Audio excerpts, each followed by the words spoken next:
Okay, welcome. This is Senate Institutions. Today is Friday, January 24th, and we will be doing hearing an update of Act 159 from last year from Ledge Council. And before we do that, let's go around the room and identify ourselves. Senator Russ Eagles from the Essex District. Senator Joe Major from Windsor. And Senator Rob Plunkett, Bennington District. Senator Sam Douglas from New Orleans. And Senator Wendy Harrington, I'm the chair, and Linda Lehman, Committee has assistant. been our committee assistant for years, and now will be handling agriculture. Yes. I was gonna introduce her later, but our, what do you call it in baseball when first on deck, our on deck is Coach Magali. And we'll introduce you formally on Tuesday, so stay tuned. Okay, so, Ben Novorosky. Yes, pretty good. Yeah, it's fairly phonetic, but still intimidating. Right. So yeah, Thank you for being here thank you. and let us know what you want us to know. Sure. So for the record, Ben Novogroski from Ledge Council, and I'm here to present an overview of Act 159, which was H 876 of 2024, entitled an act relating to miscellaneous amendments to the corrections laws. So as it, I'll share my screen so you can follow along with me as I go through, but you also have the paper copies in front of you, whichever is your preference.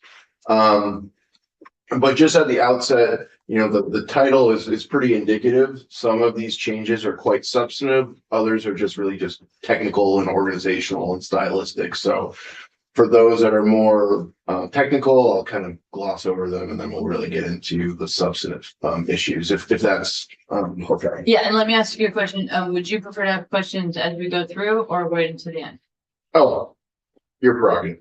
I prefer to have them as we go through. Sure. And if we aren't going fast enough, I'll notice. Sounds good. Yeah, keep me on track. I think we're the ones that are in. Yeah, and I'll jump in right away. With corrections, is it generally every year there's a corrections bill that does most of the corrections changes? So Or are there many, many bills that could just be wherever? I think it depends on the year. Yeah, this is my fourth year and last year was my first time doing a miscellaneous corrections bill. So in the past, it's normally just been sort of a smattering of bills that the committee takes up. It could be both. But I don't know yet. It's not a capital bill, there's a corrections bill. Correct. Great. So beginning in section 1 amends 28 VSA section 801, and this is the statute that largely concerns medical care of inmates. And it's important to know at the outset that there's a difference in definitions between inmates and offenders. Offenders are only those that have been sentenced and are detained. Inmates include detainees, so those that are awaiting trial. But is a more inclusive term because it can also capture those sentenced individuals as well. That's important. And you'll notice that there are differences within these provisions where some mention inmates and others mention offenders, and specifically the substantive changes that occurred last year were changed to offenders, and I'll explain why as we get to that portion of the bill. Thank you. So the first couple of pages are really just technical changes, organizational, inserting subject headings. So it kind of orients the reader to the provisions that are being discussed. So you see subsection 8 is the general provision of medical care. You'll see some updates to language from he or she to inmate, screenings and assessment, emergency care. So We have a question or comment from. Well, Senator. just on the first page, and it doesn't really matter to me one way or the other, but there are some instances where we're saying inmates and some places where we're saying incarcerated individuals. And I know that some people come in here and they won't say the word inmate. Is it just, what's the breakdown of that? well, I so don't want to be in someplace saying one and not saying the other and be wrong and offend somebody. sure. I think so in statute, it's important to be precise. So you'll say inmate when you mean inmates, you'll say offenders when you say offenders, because those are defined terms. I think when you're speaking it sort of more informally in committee, a lot of people prefer incarcerated individuals or individuals experiencing incarcerated. Because it's a kinder term essentially. So that's what I would say the dividing line is sort of in your conversational speech as opposed to statutory. I mean, it's supposed to word it, but I just wanted to be accurate if I was. That's a fair question. Good question. Yeah. And then I have a couple questions on the first page and they aren't things that were changed, but I just want to make sure I understand it. Sure. So, in accordance with the prevailing medical standards, are those Vermont standards or? So medical standard terminology, there's sort of the community level of care. So there are sort of national standards and then what's common in the community. So it's this amorphous, it's not defined per se, but this would be really what's acceptable within the state of Vermont. So is there understanding of the folks who are in this world of what those standards are? Yes. Great. I mean, essentially, what those prevailing medical standards should mean is that you're getting the same level of care regardless of whether you're in a facility or not. So those are the prevailing medical standards. I see what you're saying. Okay, Yeah. The level of treatment and care you get should be the same in theory. And okay, that's what this is essentially establishing. okay, that's helpful. And then in screenings and assessment, Yes. physical assessment, So everyone that comes into in a facility is screened. There are security screenings, there are physical, mental health screenings, all of that. but a physical assessment is different from, it said something else somewhere else where it was like a doctor. It was more of a doctor's assessment. Yeah, I mean, and I think these might be better questions geared for the department itself or the medical Okay. provider, but my understanding is that they do an initial screening, probably by staff, and then, because there are certain practical impediments. So if you are just coming into a facility and you're only gonna be held for a couple of days, practically speaking, there's not enough time to do a full medical assessment. Yeah, okay, So I think it's to accommodate those, but I would defer to my counterparts in the department. okay. Thank you. So again, just more organizational, emergency care for subsection C, department establishing policies in subsection D, pre-existing prescriptions, definitions that apply within the specific subchapter. You'll see here, the new term for medication assisted treatment is medication for opioid use disorder. So you will see that change reflected throughout this bill or this act because it's the new term. So instead of MAT, it's now MOUD. That's sort of the Right. common term now. So I obviously I've heard the term, but in this instance, I would think there might be other things other than opioid use. Yes, and there are, and that's one of the issues that were tackled last year as well. Okay. So scrolling down further, again, you'll just see some more technical changes. And then here in subsection B on page 4, again, the change from MAT to MOUD. Subsection F, third-party medical provider contracts. Now it's important to know the department itself does not administer its own healthcare. It contracts with a third-party provider, which is currently WellPath. And so they're the ones that are responsible for providing the medical services within the facilities, not DOC itself. And that's all the facility.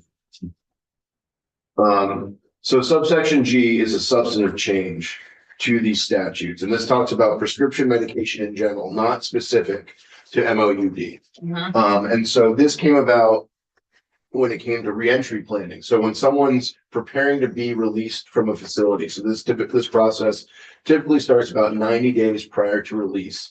And this was about medication, making sure that there was continuity in prescriptions that they were on in the facility, at least initially when they're out in public, so that they don't relapse or they don't have a medical issue.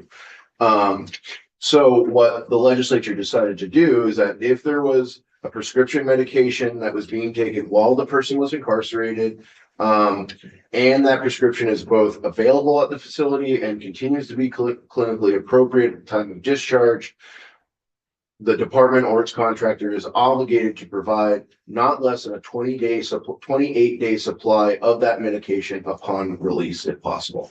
Now that, why 28 days, you may be asking? There was a lot of policy debate about whether it should be 14 days, 28 days. What they did not want to do in House Corrections and in Senate Judiciary was go over 30 days, because this was essentially memorializing something that WellPath is already doing. They, if requested, could provide up to a 30-day supply of medication to someone, but it would be in the form of a prescription itself, not the actual physical supply.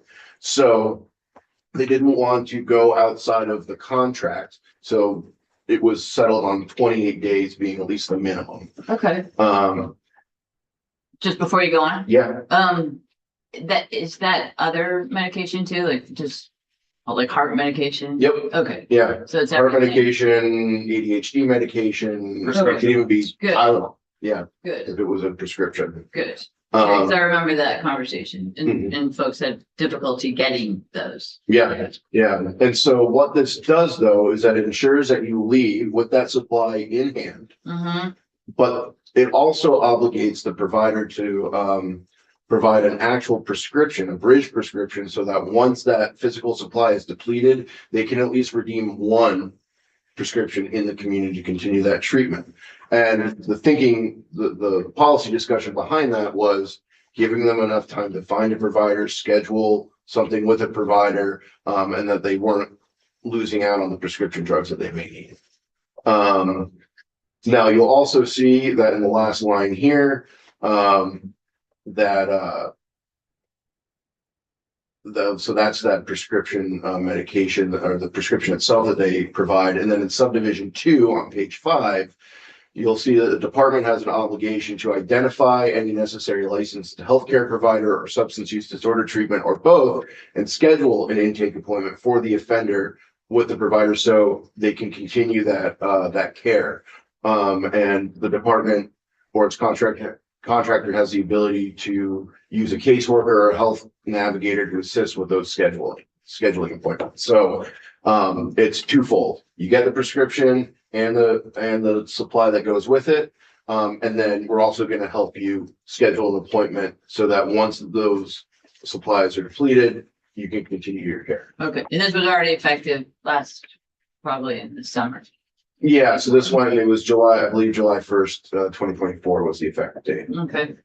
So we'll get with corrections to see how it's been implemented. Right. And you'll notice, just going back up, that this is for offenders only. So people that have been sentenced in there, and you'll hear from the department about the practical impediments for doing this type of reentry work for detainees because of the uncertainty of the amount of time that they're actually there. So if you only have a detainee there for a weekend, it's almost impossible to do everything you need to do to get these prescriptions and medication and all of that lined up. Now, if they're being held for, say, 3 or 4 months, probably possible. Yeah, or 3 or 4 years. I mean, some of them are. Yeah, exactly. So, if memory serves, I believe the testimony from last year that if they're there for 3 or 4 months, it's possible to do this work for them. But anyone below that, you just don't have enough time. All right, but it doesn't require it for detainees. No. Okay. All right, that's helpful. So that's an we'll important ask distinction. them. Okay, yeah, thank you for. So going on to section 2, which is 801B, and this is specific to MOUD treatment. So we're going from standard prescriptions to prescriptions for substance abuse disorder. So you'll see here the updates to the terminology from MAT to MOUD, but then you'll see another portion that is similar to what we just went over for prescription drugs, but has a very slight but important difference. So you'll see here that if an offender, so someone that's been sentenced, takes prescription meds as part of their MOUD treatment while incarcerated, and it's both available and clinically appropriate, they are obligated to provide a legally permissible supply, which is just the amount that the doctor thinks should be prescribed. So you're not encroaching so much on that discretion because these drugs can be diverted. And does everybody know what I mean when I say diverted? Given or souls.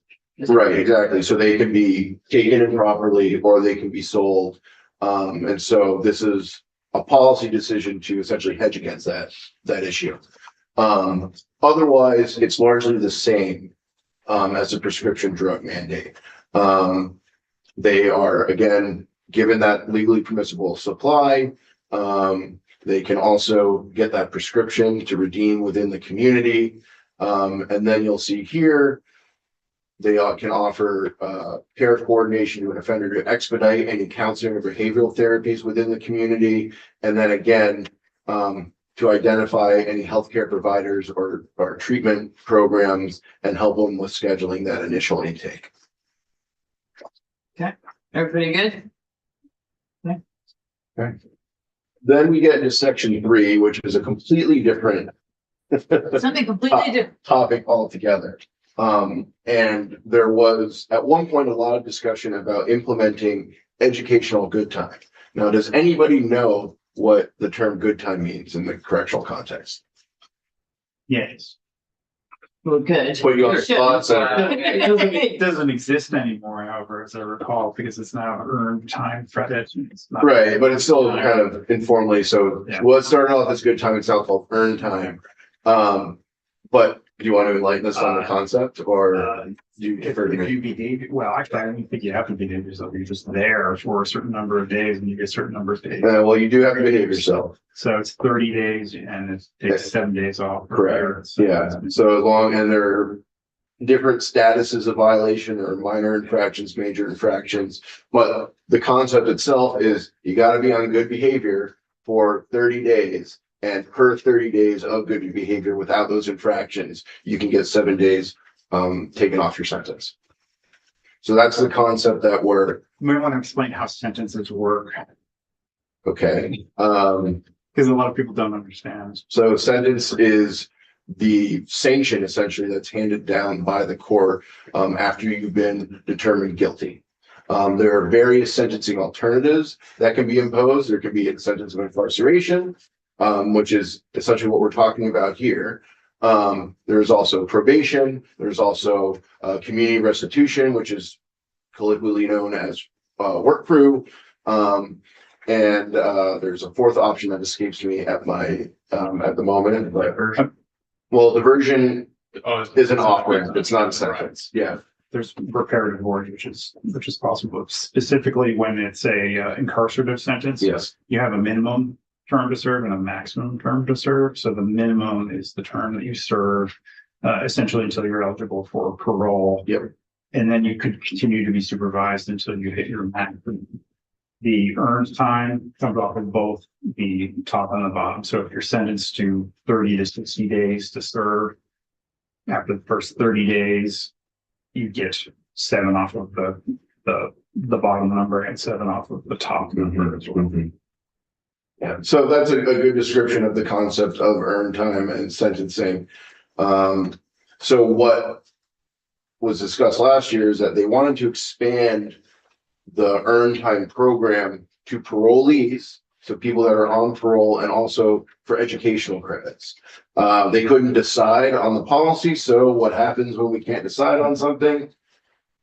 We make a working group, or we charge it with send it up to the Joint Legislative Justice Oversight Committee for them to discuss over the summer. So what that committee was charged with was to review whether that program should be expanded to include parolees and for educational credits for both offenders and parolees. The review was aimed at targeting certain testimony from the Department of Corrections, the Center for Crime Victim Services, victims and survivors of crimes, and including those who serve on the advisory council for the center and the Department of State's Attorneys and Sheriffs, which I often refer to as DSAS. So that's one of those alphabet soups That's a new one. acronyms. Refer to it as SAS. But also the airline. I'm gonna tell them. Yeah. No, they know that. So the committee was supposed to review it and issue any recommendations by November 15th of last year. And what those recommendations were no expansion. And the reason why. Oh, so they did make recommendations. Yep. And the reason why is because it became very clear in the testimony that the victim notification system, so the way this works is that victims of these crimes, of which these offenders are now getting potentially reduced sentences on, are informed if they're enrolled in the earned time program and if their sentences are being reduced. The system wasn't working well. The interface was clunky, they weren't getting notifications, so victims were feeling lost, essentially, where these people are getting out, they don't know it, they feel like it's unfair, all that. So essentially, the recommendation was department needs to figure out their victim notification system first before we discuss any expansion of that system. There was also a part of the letter that explained potentially exploring victim notifications for those that are being held pre-trial that wouldn't be in the earned time program, having a different contractor, maybe even moving the responsibility away from DOC to do that, as opposed to those that were victims relate to crimes committed by offenders that are sentenced and under the supervision of DOC long term. So that was another recommendation, was to at least explore that split. But the long and short of it is no expansion right now until they figure that out. Okay, and I'm sure we can get the study, obviously. It exists, so that would be Well, helpful. it wasn't a study, it was just a letter, but I can. Or a letter. I can submit the letter to you, absolutely. Yeah, that would be Yeah. helpful. So I just have a couple questions because, new to this, Of course. but, what proportion of crimes or sentences have a victim? So the DOC is a keeper of great information like that. I don't have that information Okay. at the ready, but they have invested a lot into their data collection systems.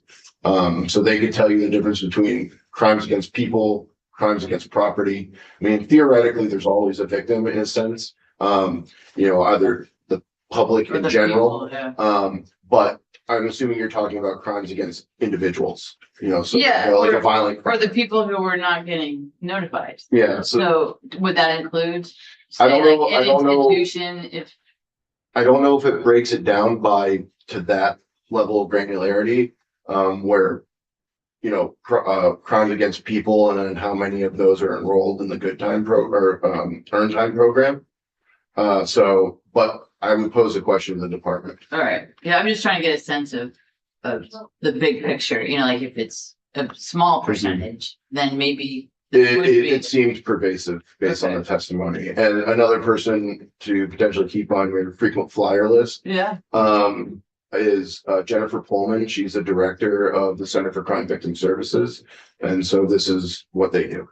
okay. And I can see Magali right now. Okay, does anybody else have questions on this? Okay, so moving on, section 4 concerns non-driver identification cards. So these are just IDs that don't have driving privileges attached to them. So this was part of that reentry plan piece because, okay, we're releasing these people with prescriptions. How can they redeem the prescriptions? Because oftentimes they require ID to redeem them. So the department and the DMV have had a contract relationship for years where they provide these non-driver identification cards free of charge to individuals that request them upon reentry. We essentially just memorialize that agreement in statute. Okay. And so as part of that reentry planning process, DOC is obligated to inquire with an individual set to be released to see if they want to obtain a non-driver identification card or any driving credential if eligible, and inform them about the differences. So one of the differences would be, well, if you want a driver's license, we're not paying for it. That's on you. And what the difference requirements are, the past driving test, things like that. So per subdivision 3, if the individual desires that non-driver ID card, then DOC coordinates with DMV to provide that card at the time of release. Okay, So pretty straightforward, yeah, but all in the same vein of, well, you want prescriptions, you gotta have an ID. and other things would help, Exactly. yeah. Um, Any questions? No, looks like we're good. So section 5 is about family visitation and studying, really what was, started by the Lund Home, the Kids Apart program. So this was a program that they started in the women's facility to basically expand family-friendly visitation between incarcerated folks and their kids and other relatives that wanted to visit them. So to expand visiting hours, make it more, family friendly, for lack of a better term. So this study committee was established to expand that program to all individuals that identify as parents, guardians, or parents with visitation rights. So really, it wouldn't just be focused on the women's facility anymore. It'd also be the men's facilities.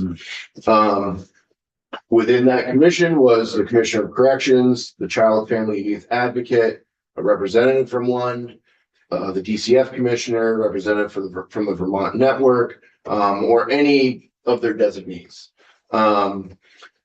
They had to study various things about that approach, establishing a department policy that facilitates that family-friendly visitation for those that identify accordingly, assessing facility capacity and resources to expand that. So are the facilities designed to accommodate maybe bigger rooms and things like that? So to do a study on that front. Evaluating the possibility of locating inmates in a facility that's more accessible for family. Because right now the commissioner has total discretion about where to place individuals across the state. This would examine having access to family visitation as a part of that equation. And then examining the current Kids Apart visitation program and determining which steps are needed to achieve parity with the women's facility. And then exploring better visitation hours and days, and then consulting other stakeholders as necessary. There was the assistance by DOC in this. There was a report that I believe was submitted on the 15th. I have not seen it yet, but Okay. I think it was, I think it was sent to House Corrections and Institutions and Senate Judiciary. So it can be tracked down. Okay. And then the rest is just kind of standard meeting requirements, not more than 6 times. Commissioner of Corrections was serving as the chair, what constitutes a quorum, compensation, things like that. Okay. Yeah. Yes. Thanks, Madam Chair. I have a general legislative drafting question. Sure.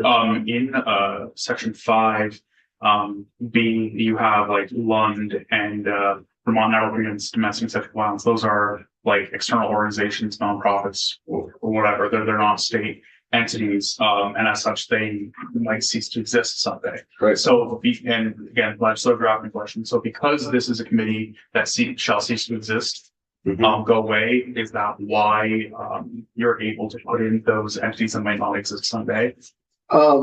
Well, so it's a little bit of a different answer to your question in the sense that, so if you look, and this is actually good, if you, I imagine you don't want to put into statute like something that's gonna just well, you're go away and then you're beating you- the punch. yeah, because then you have to go in and amend it again. So if you look at section 2, right, it says 28 DSA 801B is amended to read. That's statutory law. That's something that goes in the green books. But if you look at section 5, there's no It doesn't language at to all. amend it. So this is session law. Okay. So it still has a force and effective law, but it's time limited. Right.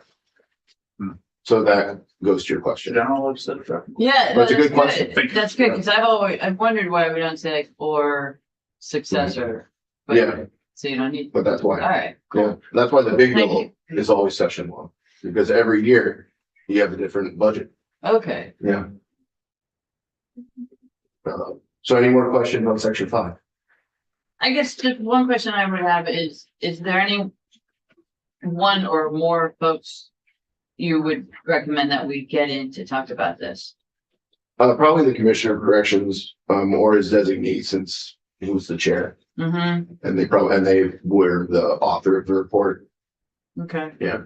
And we can get some of the other folks too. Yeah, totally. I know Matthew Bernstein, who's the Child, Youth, and Family Advocate, and he's readily accessible. He's very eager to always be in this building, so I think you can Okay, reach out to him. Chris Winters, who's the commissioner of DCF, or at least who his designee was on this committee. Okay.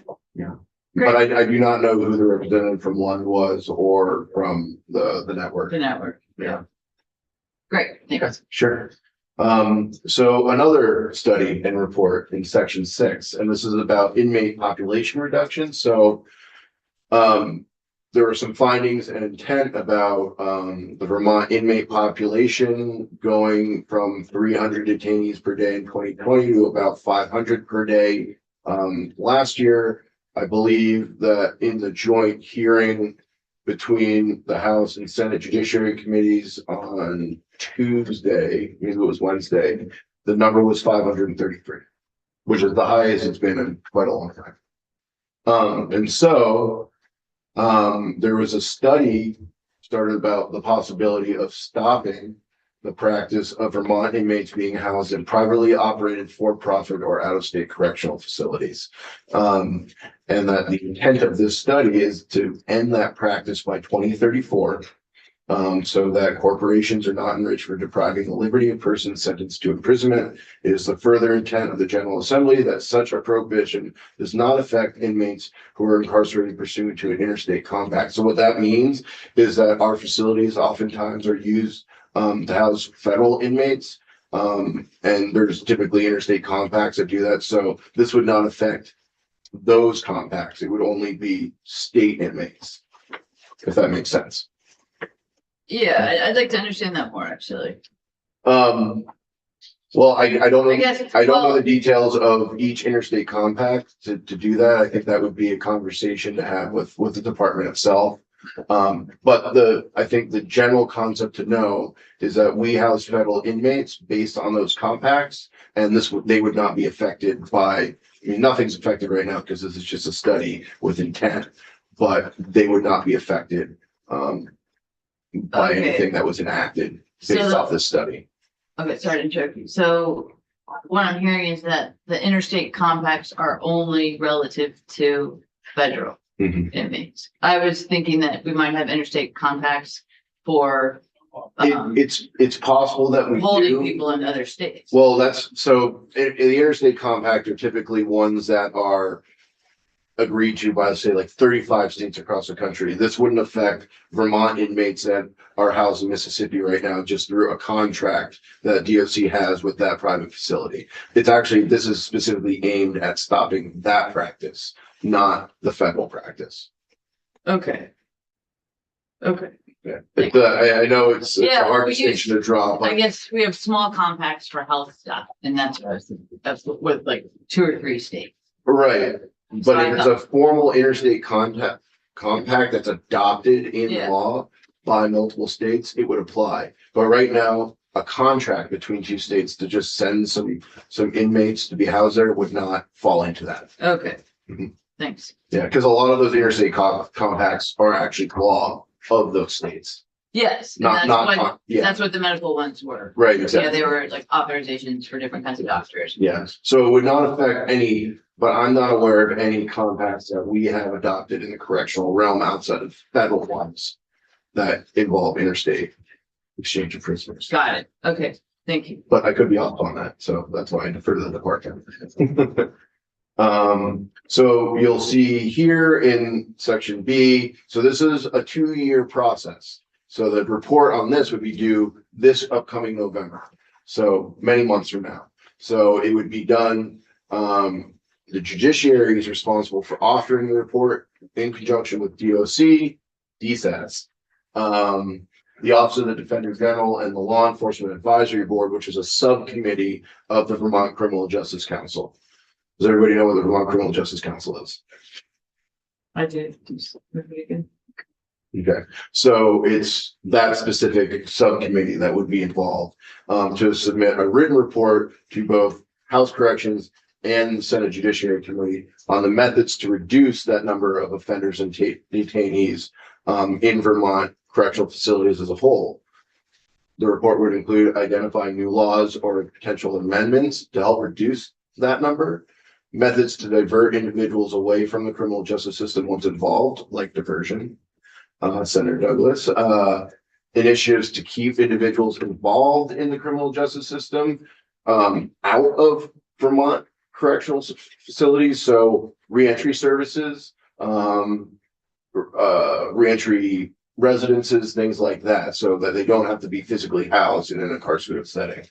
And then 4, an analysis of the financial savings attributed to those first 3 points, and how any savings could be reinvested in any program. And there would be a status update on or before December 1st, 2024, to the Justice Oversight Committee. I don't recall seeing that update. It was a written outline. It wasn't really very formal. It was just to see how it's going. And I think that they've started the process, but it might be a little premature at this point, but I'll double check that for you. Yeah, it'd be good to get that if it exists. And then there's a support provision that the people involved can contract with third parties to help develop the report, depending on how onerous it gets. So that was the concept behind section 6 in that group.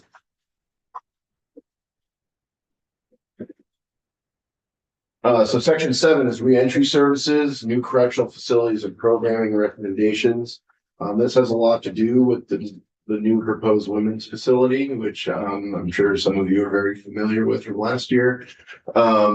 So on or before November 15th of last year, BGS needed to submit some recommendations to Senate Judiciary and House Corrections. Essentially, they weren't able to do this yet because they still don't have a site, the last I heard, in November for this facility. So everything has been delayed. But once they get this examination done, it's supposed to examine the reentry and transitional services of the facility with the objective to transition and implement modern strategies and facilities to assist those involved with the criminal justice system to obtain housing, vocational and job opportunities, and other services to successfully reintegrate in society. So basically, what services will you provide in this new facility to help with that transition? Somebody at TikTok. These are And also the recommended size of a new women's facility, including the scope and quality of programming and services that are held within the facility and any therapeutic, educational, or other specialty design features necessary to support the programming and services offered in the facility. And finally, whether it's advisable to construct a men's reentry facility on the same campus as the women's facility or somewhere else. Okay. Yeah. Thank you, Madam Chair. So it would seem that if you're going to need a reentry facility as well. For the men, that's the conversation right now. This is the new women's prison facility. All right, the prison, but not only the prison facility, but a facility for the reentry facility to teach in it, because you don't want them at the. Well, I think what this is attempted to do is to see how the current designs of that new facility can accommodate those reentry services. Okay. Without the need of having to build a separate facility, which is more costly. It would just seem, I mean, I've never been incarcerated for any length of time. You can take. I feel like you're saying that. You can take that for what it. But it would seem if I got out, Mhm. I don't want to stay there any longer than I have to, if to be educated in how to deal with the outside Right. world. So I would hope that we would have some kind of accommodation for this. Well, I think that this was part of the reason why this is being examined, Okay. is to see if that's really necessary, if it's necessary for the men, but also if the design can be done in such a way in one facility, Right. so that you're not necessarily getting out and then just going to a different part, but it would be accommodated within your time served. Within the time certain. Exactly. Yeah, that would be. Yeah, no, it wouldn't be an Yeah. extra. Yeah, okay. Yeah. That would be different. I misunderstood. And if you see some of the the renderings, I mean, it's all premature, and in November, what was stated is that they were at least 9 months away from getting the permitting done. So extrapolate that out to actually getting shovels in the ground and things like that. And that was in November. So I don't know what's occurred between now and then, but this is still a long ways off. Right, and I just want to clarify, the main model, right, MAISE. Yeah. That has a separate building for reentry at there's actually a women's prison and a men's prison at that same site. Yes. So the property is large, many acres of property, but the reentry facility is a separate building nearby, technically on that property, but it's not within the fence, which is really important. And so it doesn't feel like a prison. People can come and go. And there's therapists and just being able to have a place to go that is not your house or Right. your home. Because sometimes, especially for the women, when they have children, other people will have taken care of their kids when they're incarcerated, when they're in prison. So then when they come back, their home life is not the same and the relationships are different, which can be really traumatic. Yeah, you can talk, but let me just finish. So the idea, and it works there, is to have the women be able to come back as they choose to a place where there are people who are going through the same thing, who can, they can talk to each other, they can process what they need to process, and then go back again the next day. And so the purpose of a reentry facility is to be a separate, distinct facility that is almost more of a haven for the people who are getting out. That's really helpful. Thank you, Senator Harrison. And that this is aimed to see if it can be consolidated into one or not. Well, that concerns me because that was, You're not the only one. yeah, because then it doesn't work. But in my opinion, but Right. that's a policy conversation. Exactly. Yeah. Okay, did you want to say? All I was gonna say is that there's a project that I'm working on. I don't want to say working on, I'm not really associated, but that I'm working with the people on it as a senator, that's doing exactly that right now, other than NAK. Oh, Yeah, for people exiting prison, as well as for people that are unhoused, for people that are have substance abuse issues, whole gamut of different things.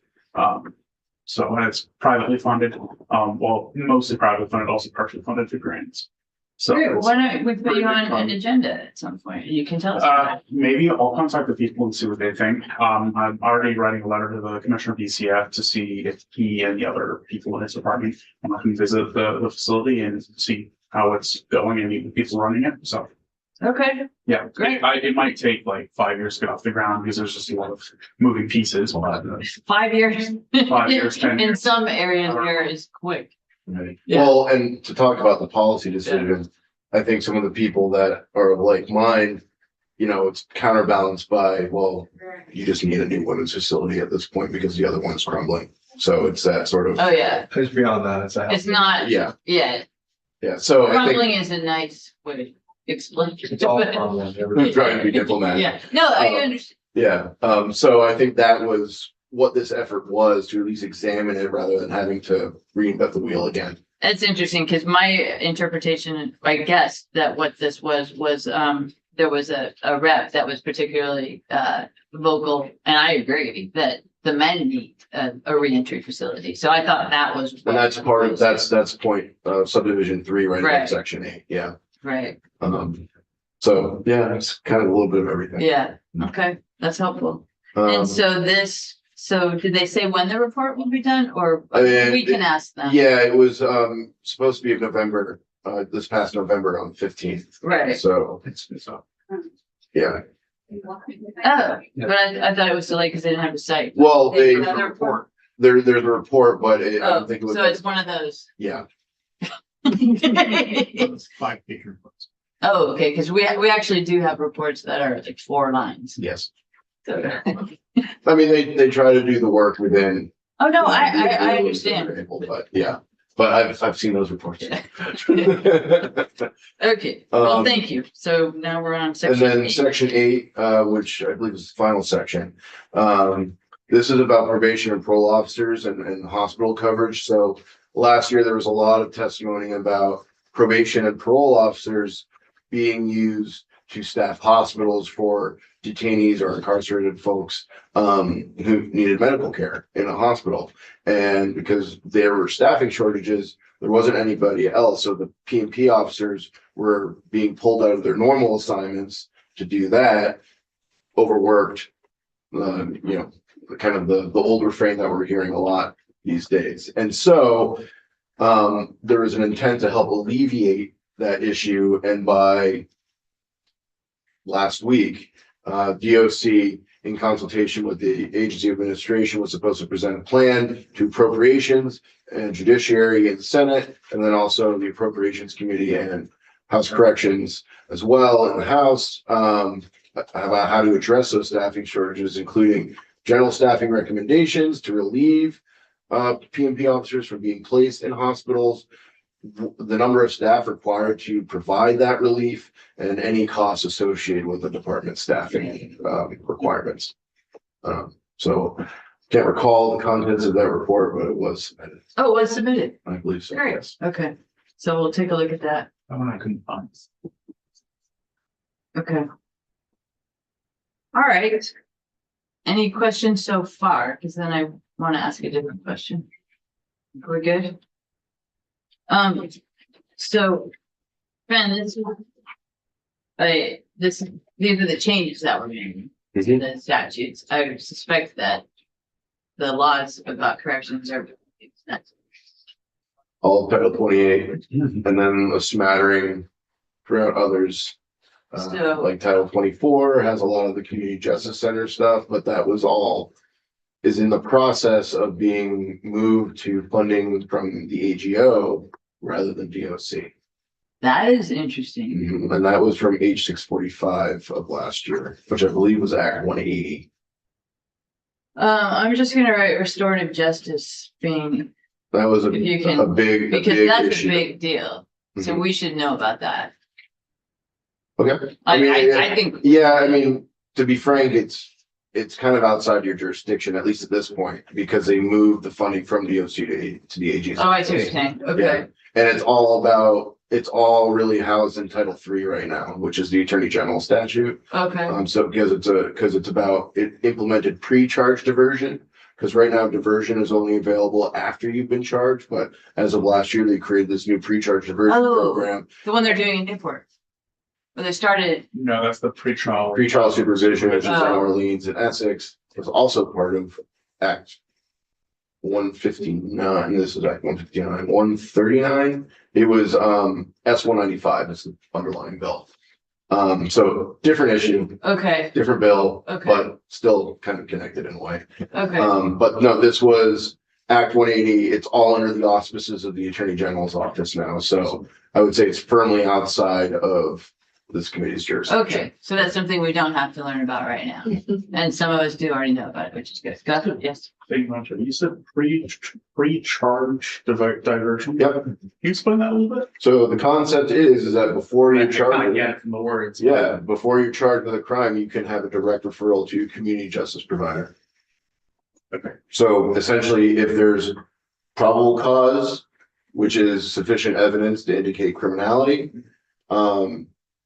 a police officer in conjunction, I mean, there's a whole set of requirements, but basically state's attorneys need to have their own policy with certain minimum standards about what it is, which crimes can be eligible for pre-charge diversion, which individuals can be, all of that. There were a lot of separation of powers issues within that because state's attorneys are 14 different constitutionally elected officials, and they're very protective of that. And they're allowed to be under the Constitution. So it was this give and take between the legislature and them about, well, you can't tell us to do this, well, maybe a little bit and all of that. And so basically it was settled that they create their own policies, but with this general concept that if there's probable cause to charge someone, rather than just charging them and getting them into the criminal justice system, the prosecutor and the law enforcement officer can set a policy or have a discussion to just do a direct community justice referral. So there are community justice centers, which a little bit of a misnomer in the sense that there's some one-stop shop physical facilities like in Burlington that you can go to, or they're a little bit more scattered, and for whatever reason, people just refer to all the services provided as a community justice center. And actually, I've heard through the grapevine that the Burlington Police Department was surprised that there's a faster response time sometimes when it comes to these cases, because what you're doing in a restorative process is typically that there has to be victim involvement. I mean, it's voluntary, obviously, but what you do is you bring the offender, you bring the victim together, you can create a plan based off of their interaction. It can be anything from just an apology. It can be like, let me help rebuild the fence that I destroyed. It could be monetary. If they need treatment, they have the services to help them get treatment. So it was multifold aimed to divert people from the criminal justice system, which might also have an effect on the backlog as well. But generally, those were the policies that were discussed in the lead up to passing that legislation. And it's in effect now, right? Yes. And that's the one that's up in Newport, I thought. No, that's the pretrial supervision program. Okay, so where is that up? So that came out of S 195. No, the, Restorative justice? yeah, the one you were just explaining, where is that happening? In Burlington? Statewide. Oh, statewide. All right. They just don't have the staff for it Ah, because they asked for, I think 1 or 2 more staff members, and they did not get it. And then the co-director of the community justice unit left, and she is now the chief of staff for the mayor of Burlington. okay, darn. But I mean, But that's the kind of thing that, mhm. I mean, we have a need now. Yeah, no, I mean, it's in effect. And so it's being used from what I understand. Okay, and in other parts of the state other than Burlington. I don't know. Oh, good. Maybe, I don't think Bennington's doing it. all right, well, I'll ask around. I mean, Bennington already had a lot of their Yeah, own. So the juvenile recharge. state attorney Marthage was, had strong opinions about this bill. So for the pre-charge diversion, what's the process for it? Is it kind of like, Varies by each state's attorney. okay. I mean, I kind of like it in essence, like somebody like dying dashes and the police picks them up and brings them back to the restaurant and they just don't have them do dishes or whatever. Up to each state's attorney. Yeah, up to each state's turn. But they have to have a policy. It has to be publicly posted. Cool. Yep. Okay, so the other question for you, just given that this is new jurisdiction for us, Sure. do you have recommendations or suggestions on what's in your bailiwick we should look at and in what order? And you can just think about it and answer later if you want, but it would be helpful to have your recommendation.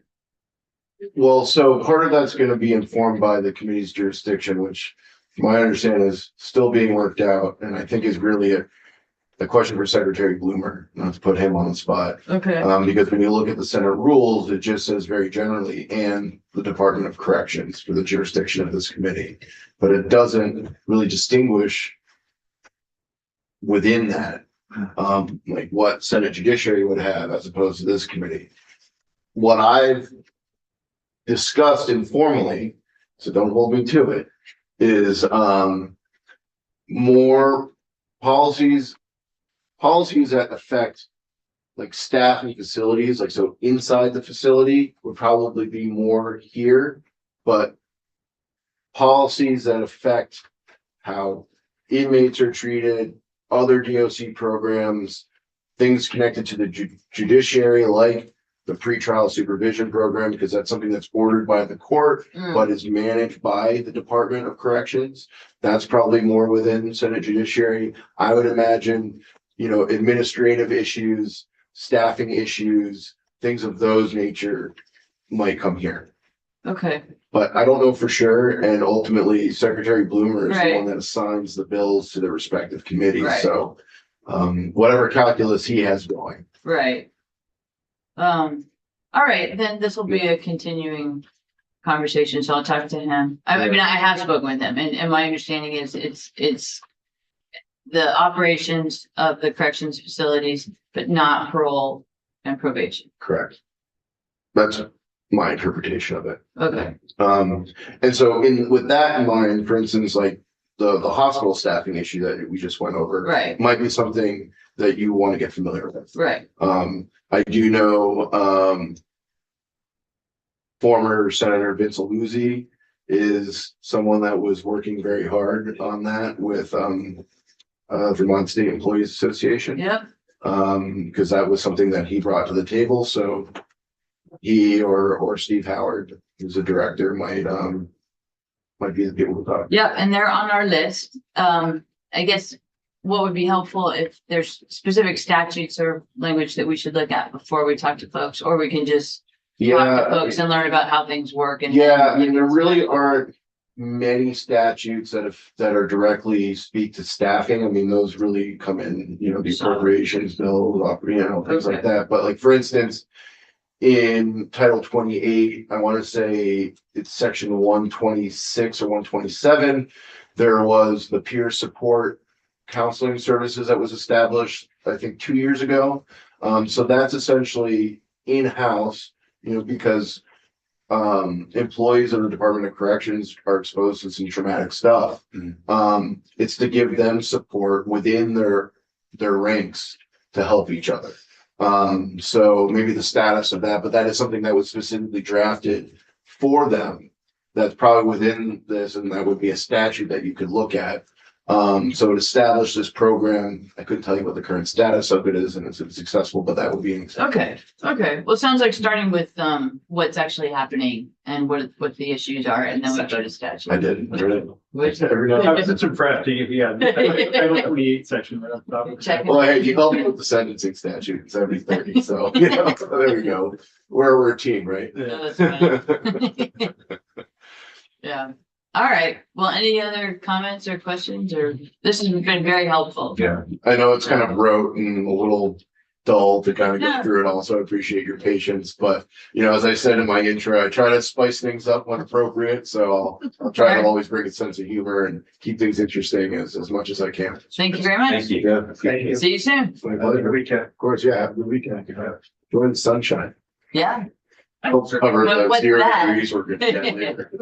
Would I be able to have a little bit of the- Yes. You know what? Go ahead. We'll still be here though.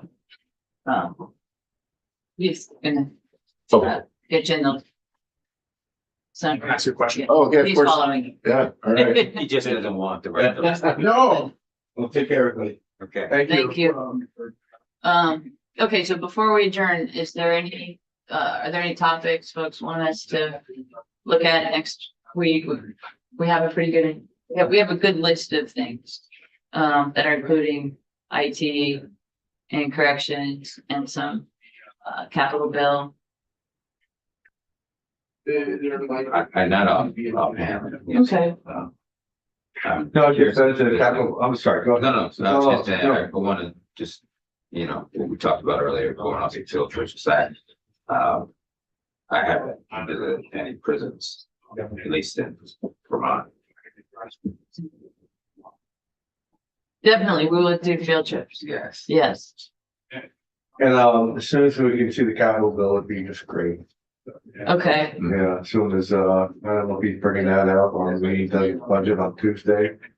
Or whatever, but at least to get a copy of that capital bill, no matter what, would be very, very helpful. Yeah, that's a great idea.